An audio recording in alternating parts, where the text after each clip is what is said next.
વિત્રાસુરે ભગવાનની બહુ સુંદર સ્તુતિ કરી 4 શ્લોકમાં. અહમ હરે તવ પાદેકમૂલમ દાસાનુદાસો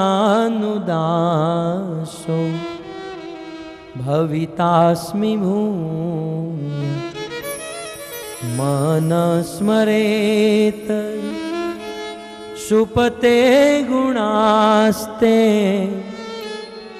ગૃણીત્વાક કર્મ કરોતુ કામ્ય. હે હરે, હે પ્રભુ,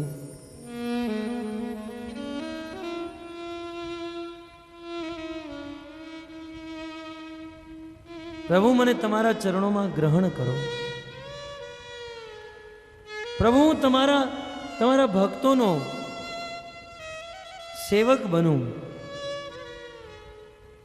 તમારા ભક્તોનો સંગ કરું એવા આશીર્વાદ આપો. અને હે હરિ, હું તમારા દાસોનો દાસ બની શકું એવા આશીર્વાદ આપો.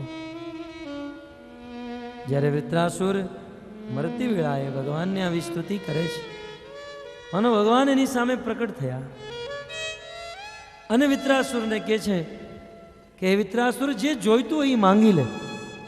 શું જોઈએ છે તારે? વિત્રાસુર કહે છે, પ્રભુ મારે કાંઈ નથી જોઈતું. ન નાક પ્રીષ્ટમ ન ચ પારમેષ્ઠમ ન સાર્વભૌમમ ન રસાધિપતે ન યોગ સિદ્ધિ અપુનર્ભવમ વા સમંજસત્વા વિરહ્ય કાંક્ષે. હે પ્રભુ, મારે આ સૃષ્ટિનું રાજ્ય નથી જોતું, મારે સ્વર્ગ પણ નથી જોતું, મારે બ્રહ્મલોકનો રાજા પણ નથી બનવું, મારે કોઈ સિદ્ધિ પણ નથી જોતી.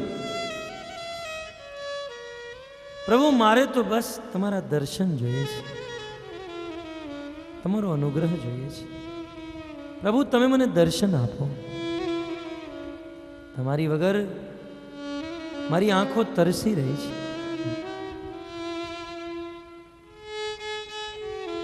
પ્રભુ, હું તમારા વિરહમાં એટલો દુખી છું, કહે છે, અજાત પક્ષા ઇવ માતરમ ખગા સ્તન્યમ યથાવત સરાશુતયાર્થા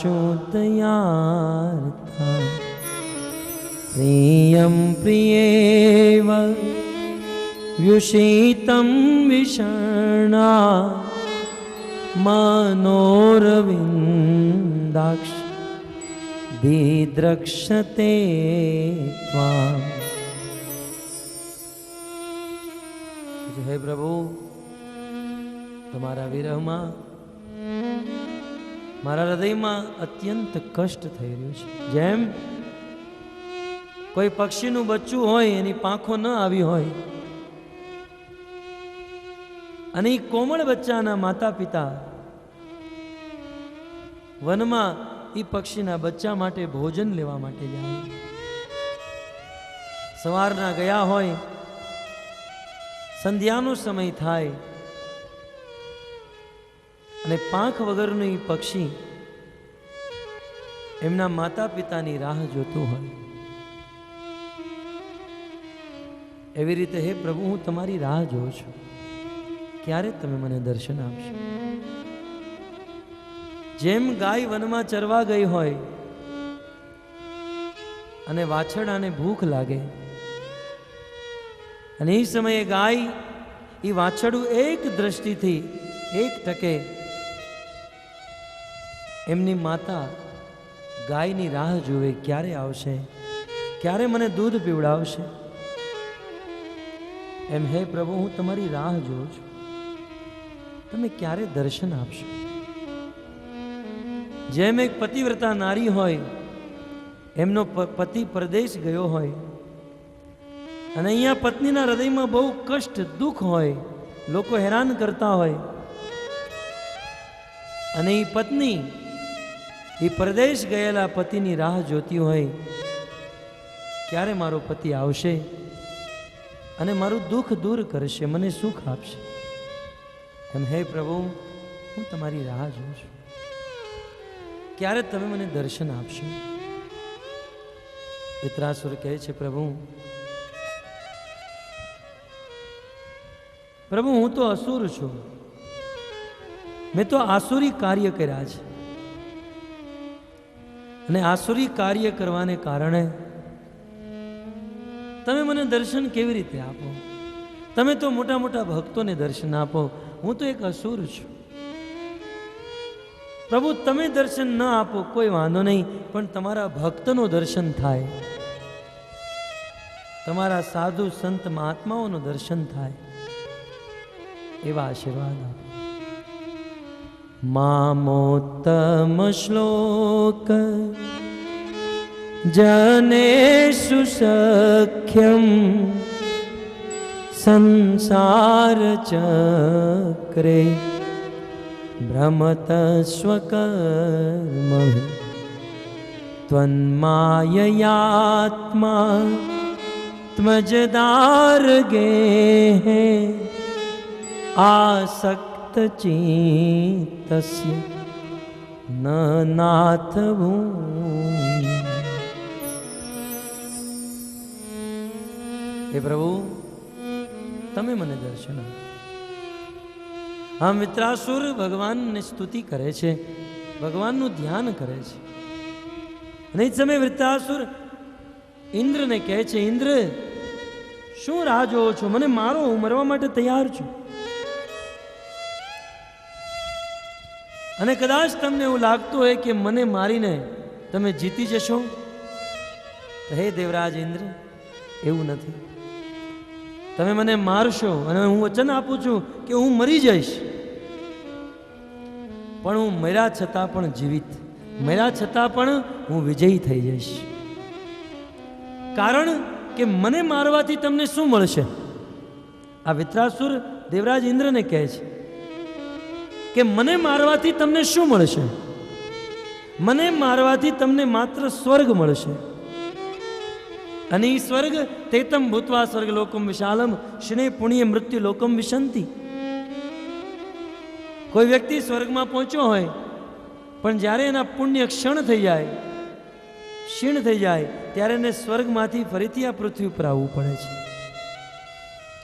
સ્વર્ગમાં કોઈ નિત્ય વાસ ન કરી શકે, સ્વર્ગ શાશ્વત નથી. ઇન્દ્ર મને મારી તમને સ્વર્ગ મળશે, અને એકના એક દિવસે તો સ્વર્ગ તમારે ખાલી જ કરવું પડશે. મને મારવાથી તમને તુચ્છ સ્વર્ગ મળશે, અને હું મરી જઈશ, અને હું મરવા છતાંય મને વૈકુંઠ મળશે, ભગવાનનું ધામ મળશે, જેને છોડીને જીવ ક્યારેય આ પૃથ્વી ઉપર પાછો નથી આવતો. માટે તમે જીવિત રહેશો છતાંય તમે હારેલા છો, અને હું મરી જઈશ છતાંય હું જીતેલો છું. આમ વિત્રાસુરે પ્રાર્થના કરી, અને દેવરાજ ઇન્દ્રએ એ વજ્ર દ્વારા વિત્રાસુરનું ગળું કાપ્યું. 100 વર્ષ લાગ્યા, ત્યારે વિત્રાસુરનું મૃત્યુ થયું. પણ સુખદેવ ગોસ્વામી કહે છે કે દેવરાજ ઇન્દ્રએ બ્રહ્મ હત્યા, બ્રાહ્મણની હત્યા, બ્રહ્મ હત્યા કરવાને કારણે એમને બહુ મોટો દોષ લાગ્યો. અને દેવરાજ ઇન્દ્રનો દોષ આ સંસારના 4 લોકોએ લીધો. ધ્યાનથી સાંભળજો. દેવરાજ ઇન્દ્ર દ્વારા થયેલી બ્રહ્મ હત્યાનું પાપ 25% આ પૃથ્વી દેવી લીધું. 25% બ્રહ્મ હત્યાનું પાપ લેવાથી આ પૃથ્વી ઉપર બંજર જમીન થઈ ગઈ, ખારો પાટ, આપણે કાઠિયાવાડી ભાષામાં, જ્યાં કાંઈ ન થાય, કાંઈ ન ઉગે. ત્યારબાદ દેવરાજ ઇન્દ્ર દ્વારા થયેલી બ્રહ્મ હત્યાનું પાપ 25% પાપ સંસારના વૃક્ષોએ લીધું. અને આ સંસારના વૃક્ષો દ્વારા આ પાપ લેવાને કારણે વૃક્ષમાં ગુંદર થયો. આ વૃક્ષમાં જે ગુંદર જે છે એ બ્રહ્મ હત્યાનું પાપ છે. માટે જે વ્યક્તિ ગુંદરનું સેવન કરે એને બ્રહ્મ હત્યાનું પાપ લાગે છે. ગુંદરનું સેવન કરવા વાળાને બ્રહ્મ હત્યાનું પાપ લાગે. માટે ભાગવતમાં લખ્યું છે ગુંદર ન ખાવો જોઈએ કોઈ પણ અવસ્થામાં. ત્યારબાદ દેવરાજ ઇન્દ્ર દ્વારા થયેલી બ્રહ્મ હત્યાનું પાપ 25% પાપ પાણીએ લીધું, જળ. બ્રહ્મ હત્યાનું 25% પાપ જળે લીધું, જેનાથી જળમાં ફીણ થવા માંડ્યું. જળ ઉપર રહેલા ફીણને પીવાથી પણ બ્રહ્મ હત્યાનું પાપ લાગે છે.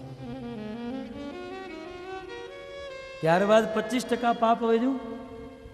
દેવરાજ ઇન્દ્ર દ્વારા થયેલી બ્રહ્મ હત્યાનું પાપ 25%નું વધેલું પાપ આ સંસારની સ્ત્રીઓએ લીધું. સુખદેવ ગોસ્વામી કહે છે. અને જેવું આ સંસારની સ્ત્રીઓએ બ્રહ્મ હત્યાનું પાપ લીધું એ દિવસથી સ્ત્રીઓના માસિક ધર્મ પ્રારંભ થયા. અને શાસ્ત્રનો આ સિદ્ધાંત છે કે આવા સમયે કોઈ પુરુષ સ્ત્રીનો સંગ કરે તો એને પણ બ્રહ્મ હત્યાનું પાપ લાગે છે. આમ દેવરાજ ઇન્દ્રએ વૃત્રાસુરને નો વધ કર્યો. પણ મહારાજ પરીક્ષિતે પ્રશ્ન પૂછ્યો કે હે સુખદેવ ગોસ્વામી, આટલો મોટો અસુર અને એ રણભૂમિમાં જ્યાં માત્ર રજોગુણ અને તમોગુણ સિવાય બીજું કાંઈ નથી હોતું. એક તો એનો જન્મ અસુર કુળમાં થયો અને જે સ્થાને ઊભો હતો ત્યાં તમોગુણ હતો. એવી સ્થિતિમાં આ અસુરના મુખે ભગવાનનું નામ અને ભગવાનની સ્તુતિ નીકળી. આજનો સજ્જન મનુષ્ય પણ આટલી પ્રેમથી આટલા ભાવથી ભગવાનની સ્તુતિ નથી કરી શકતો. તો પછી આ અસુરના મુખેથી આટલી સુંદર સ્તુતિ કેવી રીતે સંભવ બની શકે? આનું કારણ શું છે? ત્યારે સુખદેવજી કહે છે આ કોઈ સાધારણ અસુર નહોતો. આ વૃત્રાસુર પૂર્વ જન્મમાં ચિત્રકેતુ નામના રાજા હતા. અને આ ચિત્રકેતુ રાજાની અસંખ્ય પત્નીઓ હતી. એક દિવસની વાત, અંગિરા ઋષિ રાજા ચિત્રકેતુને ઉપદેશ આપવા માટે એમના રાજ્યમાં ગયા. જેવા અંગિરા ઋષિ કંઈક ઉપદેશ આપે એની પહેલા તો રાજા ચિત્રકેતુ રડવા માંડ્યા. કહેવા માંડ્યા, હે મુનિવર, તમે આજે મારા ઘરે પધાર્યા છો. મારી આટલી બધી પત્નીઓ છે, છતાંય મને કોઈ પુત્ર નથી, સંતાન નથી. તમે મને સંતાન આપો. અંગિરા ઋષિ રાજાને ઉપદેશ આપવા માટે આવ્યા હતા, પણ રાજા તો આસક્ત હતા. એમના હૃદયમાં કામના હતી. આવા કામી વ્યક્તિને ધર્મનો ઉપદેશ કેવી રીતે પચી શકે? ભક્તો, આ ધર્મનો ઉપદેશ તો જેના હૃદયમાં સુકૃતિ હોય, જેના હજારો હજારો જન્મના પુણ્ય હોય, જેનું હૃદય શુદ્ધ હોય, એના હૃદયમાં જ આ શાસ્ત્રનો સિદ્ધાંત ટકી શકે. બાકી જેના હૃદયમાં આસક્તિ છે, જેને પાપ છે, એ તો આ સ્થાને બેસી ન શકે. તમે બધા આટલા દિવસથી આ એક સ્થાને બેઠા છો, આનું કારણ છે કે તમારી કંઈક સુકૃતિ છે, કંઈક તમારા પુણ્ય છે, તમારા હૃદયમાં ભગવાન પ્રત્યે ભાવ છે, શ્રદ્ધા છે. નહીં તો આ સ્થાને બેસવું હોય તોય ન બેસી શકાય.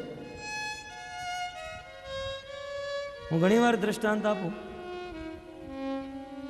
મુંબઈમાં કોઈ ગેટવે ઓફ ઇન્ડિયા ગયો હોય અને એને ભૂખ લાગે તો એ ગેટવે ઓફ ઇન્ડિયા સામે એક તાજ હોટલ છે, તો એ તાજ હોટલમાં જાય, એર કન્ડિશન રૂમમાં બેસે, મેનુ આવે, મેનુ ખોલીને જોવે 500 રૂપિયાની ચા અને ખીચામાં ખાલી 5 રૂપિયા. એ શું કરશે? એ કદાચ તાજમાં વયો પણ જાય, એ ત્યાંથી બહાર નીકળશે અને રોડ ઉપર લારીના વડાપાઉં ખાશે. એમ જેની પાસે ધન ઓછું હોય એ લારીના વડાપાઉં જ ખાઈ શકે. એમ જેની પાસે સુકૃતિ હોય, પુણ્ય હોય, એ જ આ ભાગવતમાં બેસી શકે. જેની પાસે સુકૃતિ અને પુણ્યરૂપી ધન નથી એ તો લારીએ જ ઊભા હોય, એ તો આ સંસારમાં જ રખડતા હોય. કારણ કે અહીંયા બેસવું એ તો સુકૃતિ અને પુણ્યનું કામ છે.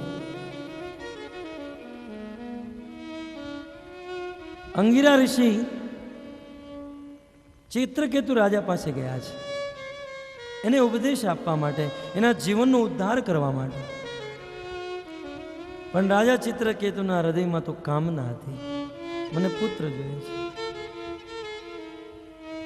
અને માટે અંગિરા ઋષિએ એમને આશીર્વાદ દીધા, તમારે પુત્રની પ્રાપ્તિ થશે. પણ એ પુત્ર તમને હર્ષ પણ આપશે, શોક પણ આપશે. આટલું કઈ મુનિવર વયા ગયા. અને અહીંયા થોડા સમય પછી ચિત્રકેતુની રાજા ની જ્યેષ્ઠ પત્ની ના ગર્ભેથી એક બાળકનો જન્મ થયો. બહુ સુંદર બાળક. રાજા પ્રસન્ન થયા, ખુશ થયા. પણ જ્યારે એ બાળકનો જન્મ થયો, અન્ય પત્નીઓએ મીટિંગ કરી કે હવે આ બાળક મોટો થશે, રાજા બનશે, આની માં રાજમાતા થશે અને આપણે બધી દાસીઓ બની જશું. શું કરીએ? આ બાળક આપણને બધાને દાસી બનાવી નાખશે. શું કરવું, શું કરવું? માણસમાં બુદ્ધિ હોય સાચું, પણ જ્યારે માણસ ટોળામાં હોય ત્યારે એને બુદ્ધિ નથી હોતી. જ્યારે આટલી બધી સ્ત્રીઓએ બેસીને ચર્ચા કરી, કીધું શું કરીએ, શું કરીએ? એક કામ કરી, બાળકને મારી નાખી. એ બાળક ઘોડિયામાં સૂતો તો એને ઝેર પીવરાવી એ બાળકને મારી નાખ્યો. રાજા ચિત્રકેતુ ને જ્યારે ખબર પડી કે પુત્રની મૃત્યુ થઈ છે, રાજા ચિત્રકેતુ દોડતા દોડતા આવે, જુએ, હૃદયમાં બહુ દુઃખ થાય. રાજા ચિત્રકેતુ રડે છે, વિલાપ કરે છે. અંગિરા ઋષિને ખબર પડી કે રાજા ચિત્રકેતુના પુત્રનું મૃત્યુ થઈ ગયું છે. અંગિરાજીએ જોયું કે આ ઉપદેશ આપવા માટે બહુ સારો સમય છે. કારણ કે ભક્તો, આ શાસ્ત્રના સિદ્ધાંત, શાસ્ત્રના ઉપદેશ એ જ વ્યક્તિના હૃદયમાં ટકે જેનું હૃદય કોમળ હોય, જેનું હૃદય નરમ થઈ ગયું હોય, એ જ વ્યક્તિના હૃદયમાં આ શાસ્ત્રના ઉપદેશ ટકે. અને હૃદય કોમળ ક્યારે થાય? જ્યારે જીવનમાં સુખ હોય ત્યારે તો અહંકાર હોય, ત્યારે આ હૃદય ઝૂકે નહીં. જ્યારે જીવનમાં દુઃખ આવે ત્યારે આ હૃદય ઓગળે છે. અને એટલે જ ભારત વર્ષમાં પરંપરા છે ને, જ્યારે કોઈનું મૃત્યુ થાય ત્યારે ગરુડ પુરાણ કે ભાગવત કથાનું આયોજન કરવામાં આવે. કારણ કે અમથા તો આ કથા કોઈ સાંભળે એમ નથી. જ્યારે સ્વજનનું મૃત્યુ થાય, ત્યારે જીવનમાં દુઃખ આવે, જ્યારે મોતને સામે જોઈ હોય, ત્યારે વ્યક્તિનું હૃદય કોમળ થયું હોય છે. અને એ કોમળ હૃદયમાં જો ઉપદેશ કરવામાં આવે તો એ ઉપદેશ સ્થિત થઈ જાય છે.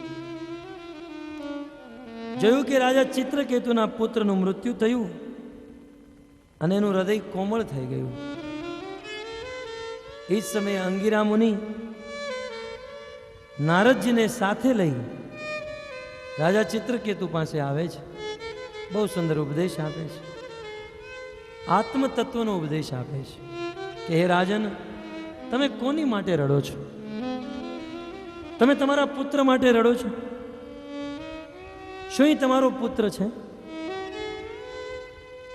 આ જન્મમાં કદાચ તમારો પુત્ર હોય પણ આની પહેલા અનેકો જન્મમાં તમે એના પુત્ર બની ચૂક્યા છો, એ તમારો બાપ બની ચૂક્યો છે. અને આ સંસારમાં કોઈ કોઈનો પિતા, કોઈ કોઈનો પુત્ર નહીં. આપણે બધા આત્મા છીએ અને આ આત્મા પરમાત્માનો અંશ છે. માટે હે રાજન, આ શરીરનું મૃત્યુ છે પણ આત્માનું મૃત્યુ નથી. તમારે રડવાની કોઈ જરૂર નથી, કારણ કે આત્માનું ક્યારેય મૃત્યુ ન થઈ શકે. નારદજી અને અંગીરાજીએ બહુ સુંદર ઉપદેશ દીધો અને આ ઉપદેશથી મહારાજ ચિત્રકેતુના હૃદયનું પરિવર્તન થયું. ત્યારબાદ રાજા ચિત્રકેતુ એમની ઘર ગૃહસ્થી છોડી વનમાં જઈ ભગવાન શંકરશણની ઉપાસના કરે છે. અને ભગવાનની ઉપાસના કરતા ભગવાને આશીર્વાદ દીધા અને રાજા ચિત્રકેતુને એક દિવ્ય વિમાન પ્રદાન કર્યું. રાજા ચિત્રકેતુ આ દિવ્ય વિમાન ઉપર સવાર થઈ અનેકો સ્થાનમાં વિચરણ કરી રહ્યા છે. બીજી બાજુ એક દિવસની વાત, શિવજી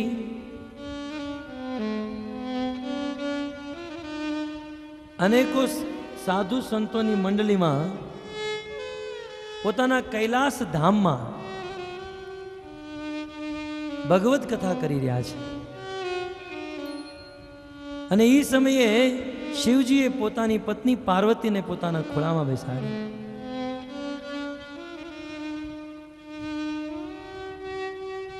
આવો મહાત્માઓનું સ્વાગત કરીએ. રાજુભાઈ,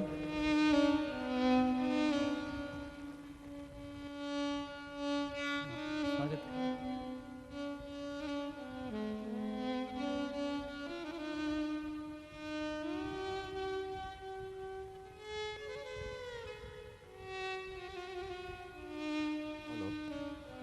આજે આપણી આ ભાગવત સપ્તાહની અંદર ગોંડલ મંદિર અને સાળંગપુર મંદિરેથી પણ પૂજ્ય સંતો પધાર્યા છે. આપણે તેમનું તાળીઓથી સ્વાગત કરીએ. ગોંડલ મંદિરના કોઠારી પૂજ્ય દિવ્ય પુરુષ સ્વામી, સાળંગપુરથી પૂજ્ય ઘનશ્યામ પ્રસાદ સ્વામી, ગોંડલથી પૂજ્ય સત્સંગપ્રિય સ્વામી, પૂજ્ય ત્યાગાનંદ સ્વામી તથા પૂજ્ય અમૃતરણ સ્વામી આપણી આ ભાગવત સપ્તાહની અંદર આપણને સૌને આશીર્વાદ આપવા માટે પધાર્યા છે. આપણે થોડી વારમાં એમનો લાભ લેશું. તે દરમિયાન આપણે શાંતિ જાળવીએ અને આપણી જગ્યા પર બેઠા રહીએ.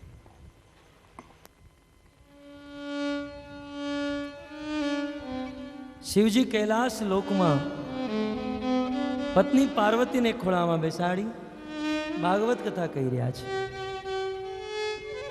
એ સમયે ચિત્રકેતુ રાજા દિવ્ય વિમાન ઉપર સવાર થઈ ત્યાં આવે છે અને જુએ છે શિવજી ભાગવત કથા કરી રહ્યા છે, પત્ની પાર્વતીને ખોળામાં બેસાડ્યા છે. રાજા ચિત્રકેતુ અને શિવજી બંને મિત્ર હતા અને મિત્રતાના ભાવમાં હસતા હસતા રાજા ચિત્રકેતુએ કીધું, લો, આ સંસારના ગુરુ બન્યા છે અને સંસારના ગુરુ બનીને આવું આચરણ કરે છે, પત્નીને ખોળામાં બેસાડીને ભાગવત કથા. જ્યારે આમ ચિત્રકેતુ મહારાજ બોલ્યા, શિવજીએ તો જોયું કે આ મિત્ર છે, મજાક કરે છે, પણ પાર્વતીથી ન રહેવાનું. પાર્વતીને ક્રોધ આવ્યો અને ક્રોધ આવતા જ ચિત્રકેતુ રાજાને શ્રાપ આપી દીધો.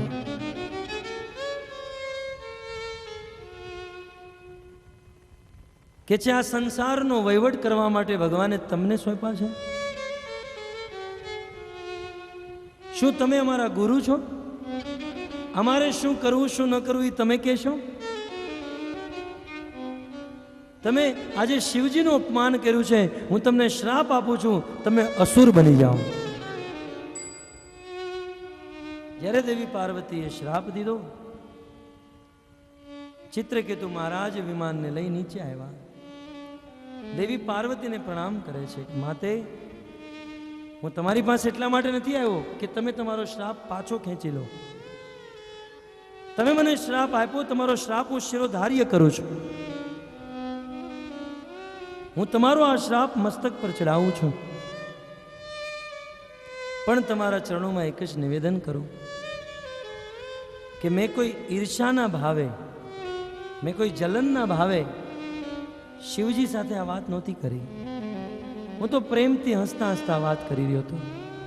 પણ છતાંય તમને ખોટું લાગ્યું હોય તો મને ક્ષમા કરજો. આમ ચિત્રકેતુ મહારાજ દેવી પાર્વતી દ્વારા દીધેલો શ્રાપ શિરોધાર્ય કરી ત્યાંથી નીકળી ગયા. અને અહીંયા શિવજી એમની પત્ની પાર્વતીને કહે છે કે હે દેવી, જોયું મહાત્મા ભૃત્ય ભૃત્યા નામ, ભગવાન શ્રી વિષ્ણુ ભક્તોની નમ્રતા જોઈ. ચિત્રકેતુ ચાહે તો તને શ્રાપ આપીને એ જગ્યાએ સળગાવીને ભસ્મ કરી શકે. રાજા ચિત્રકેતુ ચાહે તો તને પણ શ્રાપ આપી શકે, પણ છતાંય બિચારા એ રાજા તારા શ્રાપને શિરોધાર્ય કર્યો અને અસુર બનવા માટે તૈયાર થઈ ગયા. આ છે વૈષ્ણવની મહિમા, જે અપકાર કરવા વાળા ઉપર પણ ઉપકાર કરે છે. શિવજીએ કીધું કે તો વૈષ્ણવનું હૃદય છે માટે તને શ્રાપ ન દીધો, નહીં તો આજે તને ને મને બંનેઓને શ્રાપ આપી શકે. આમ શ્રી સુખદેવ ગોસ્વામી કહે છે કે આ ચિત્રકેતુ રાજાને પાર્વતીએ શ્રાપ દીધો હોવાને કારણે બીજા જન્મમાં વૃત્રાસુર થયા. અને એ વૃત્રાસુર કારણ કે પૂર્વ જન્મમાં ભગવાન શ્રી વિષ્ણુની ભક્તિ કરી હતી.